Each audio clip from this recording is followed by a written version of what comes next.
Hello，我係羅伯啦。咁而今日咧，我會同大家講關於全新嘅 Apple Watch Series 8啦。咁其實佢已經出咗都一段時間㗎，佢已經出咗咁都大概半年左右啦。視乎你幾時睇呢條片。其實入邊本身佢嘅功能咧，比起我之前用嗰隻嘅 Series 4咧，個分別咧真係唔係話十分之大啦。即係有啲新嘅 update，但係未至於去到令到佢變成一隻全新嘅體驗啦。咁不過的確入邊加咗啲新嘅功能啦，同埋一啲令到我更加會用呢隻錶去做更加多嘅嘢咯。咁其中一個呢隻錶嘅功能啦，一個最主要重心嘅功能咧，就係佢呢個嘅溫度偵測嘅。嗱，咁其實佢本身個溫度偵測本身就係我嚟俾女性嘅排卵期我嚟做一啲唔同嘅監測啦。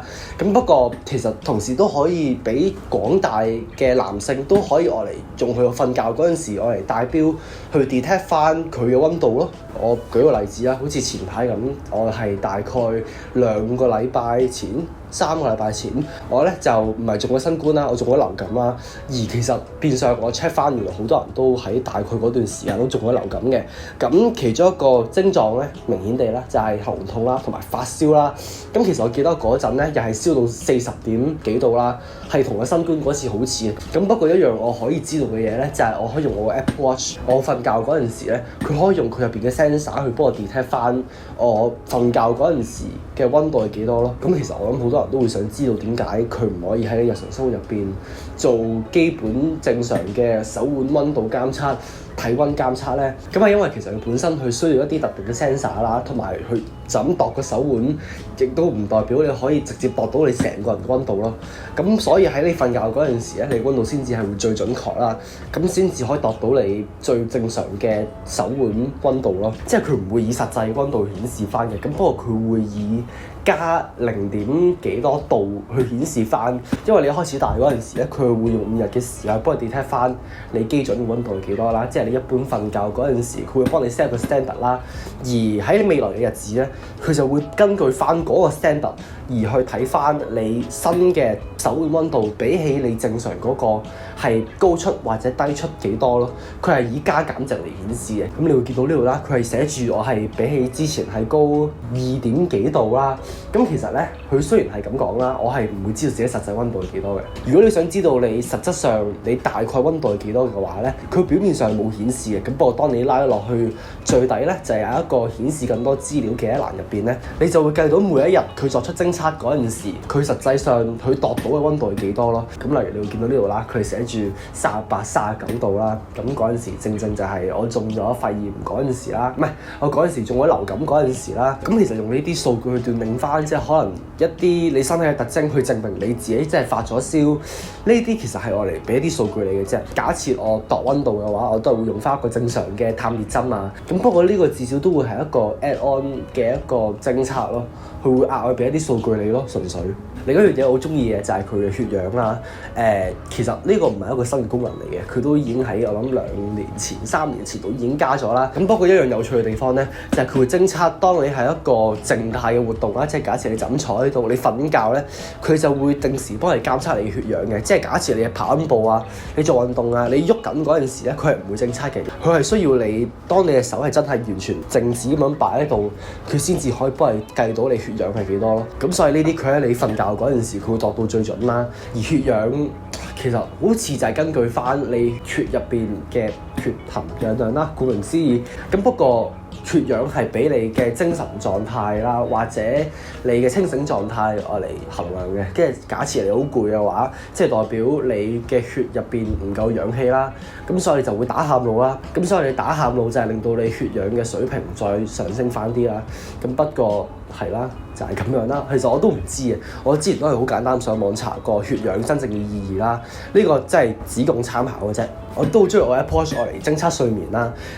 其實佢入邊，我記得佢係比起以往咧，即係以前 WatchOS 9之前嘅睡眠偵測咧，佢係絕對多咗好多資料嘅。即係佢會顯示翻你幾時深入睡眠啦，你幾時清醒啊，幾時有深層睡眠啦。咁其實快速眼動期咧，即係 REM 啦，呢個時段咧就係基本上俾你個腦愛嚟去重整翻個狀態啦。即係好多大部分嘅夢啊，我哋夜晚發嘅夢咧，大多數咧都會喺呢啲時候先至會產生嘅啫。咁呢啲我都係根據上網揾啦，呢啲都唔知係咪真嘅。咁不過的確咧，我 check 翻啲數據咧，又真係的確係咯。咁講開監測健康數據啦，呢排咧我哋咧就有一個新嘅榜啦，我哋屋企。咁佢係一個健康智能榜嘅嘢啦，我可以拎俾大家睇一睇嘅。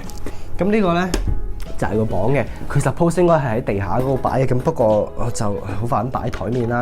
呢個榜咧其實咧佢係一個顧名思義啦，一個小米嘅榜啦。咁一個特別嘅地方咧，就係佢可以喺即係你只要企喺個榜度一段時間咧，佢除咗顧名思義啦，可以喺呢個位置顯示翻你嘅體重之外咧，假設你 download 咗個 app 嘅話咧，佢係可以顯示翻你 BMI 啊、你脂肪量、個肌肉量啊、你整體嘅數據嗰啲，佢會幫你個身體嘅狀況就幫你俾一個分數你嘅。其實我都唔知佢入邊去度到出嚟嘅數據係咪真係咁真啦。咁不過至少咧，我哋就可以多一個數據我嚟睇翻我哋嘅健康狀況咯。咁而呢啲數據咧，其實都係可以撈落去 iPhone 嘅健康 app 入邊啦。即係佢會幫你顯示翻你嘅趨勢嘅之類嗰啲，同埋我都好中意呢隻錶佢嘅快叉功能啦。我本身開箱嗰陣時係有一條 USB Type C 去 Apple Watch 嘅線嘅，咁其實條線我都本身冇諗過自己會用咁多啦。咁不過咧，其實成件事咧就係源於前排啦，我就喺淘寶嗰度淘咗一個iPhone 同埋 Apple Watch 嘅一個鐵嘅架啦。佢本身佢係唔會提供 MagSafe 同埋 Apple Watch 插電器嘅，咁不過我自己就咁啱有一個 MagSafe 嘅插電器同埋 Apple Watch 嘅插電器啦，我就可以將嗰兩個插電器塞入去個鐵架入邊。咁每一次我插電咧，我就可以將我部電話或者 Apple Watch 擺落去插電啦。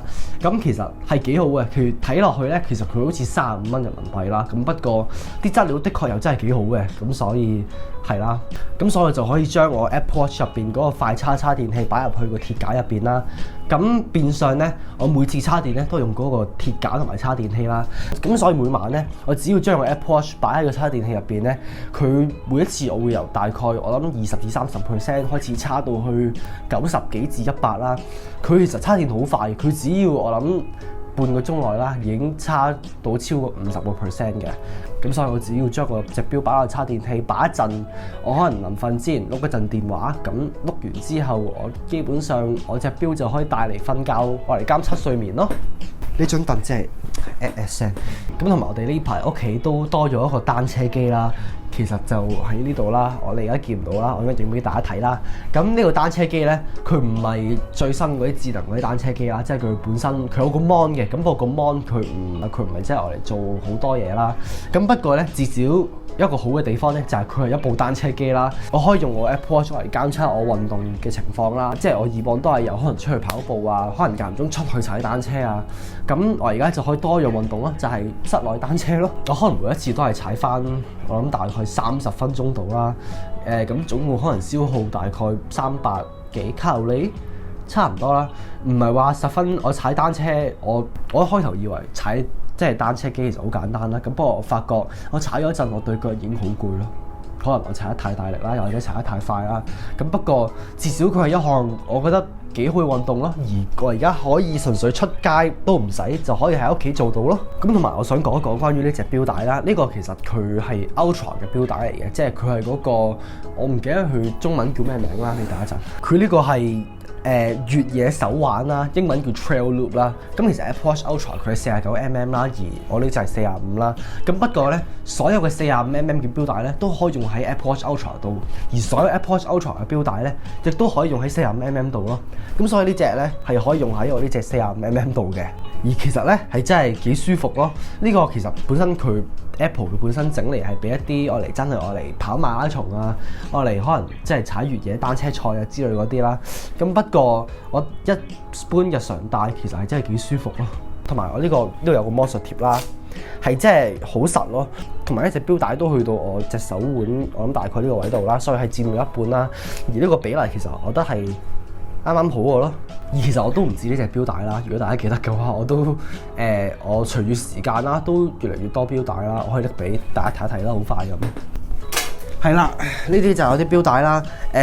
其實我諗比起某啲人可能真係唔係話十分之多，咁不過可能對比某啲人有可能幾年先換一次，甚至唔換錶帶嘅，可能都算係多啦。視乎你點諗啦。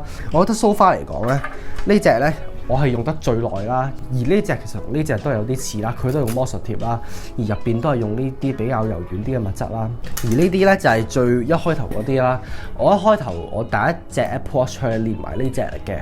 咁不過呢隻同埋呢隻，我覺得可能佢出席一啲隆重啲嘅 event 嘅話，可能呢啲會好啲啦。咁不過日常嚟講，我都唔係十分之會戴呢啲嘅。呢隻咧都又係幾舒服啦，佢係有彈性㗎啦，同埋呢個好似相對都貴啲啦。咁不過都真係幾舒服嘅。而呢兩隻咧，我會話係其中戴完之後感覺就好似冇戴咁嘅錶帶嘅，係真係好舒服啦。咁呢個係跟埋呢隻㗎啦，本身咁係啦。不過我瞓覺嗰陣時戴住嘅話咧，係真係十分之舒服咯。咁所以同埋呢個都相對比較平啦。咁所以如果你想要嘅話，你可以買咯。我之前都試過淘寶嗰個台啲錶帶啦。咁不過嗰啲錶帶，我記得有一隻咧，我之前淘寶淘嘅話咧，佢係用咗一陣咧，佢個魔術貼定唔知個扣咧已經甩咗出嚟啦，所以就用唔到咯。係啊，我記得我淘寶淘好似20幾30幾蚊，而呢啲絕對貴啲啦。咁不過至少你可以用好多年咯，而佢個 size 一定係 fit 得啱啱好咯。係啦，所以視乎你點諗啦。我可能中意一啲 first party 嘅嘢，咁不過我都知有啲第三方嘅其實都真係整得非常之好嘅。咁可能即係例如之前迪士尼嗰隻啦，嗰隻其實真係啲物料真係好似呢隻咯，而佢真係啲尺寸又真係啱啱好。咁所以嗰啲可能你會選擇啦，視乎你中意點就點咯。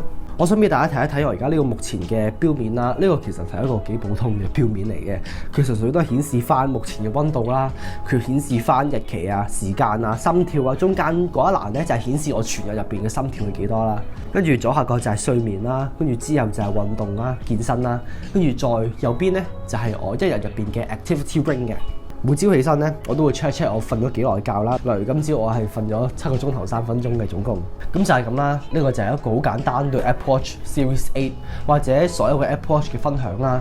我之前都拍過幾條片係關於 Apple Watch 嘅，咁所以如果你想睇嘅話，歡迎大家睇翻嗰幾條片啦。我都拍咗一個開箱同埋一個好簡單嘅介紹。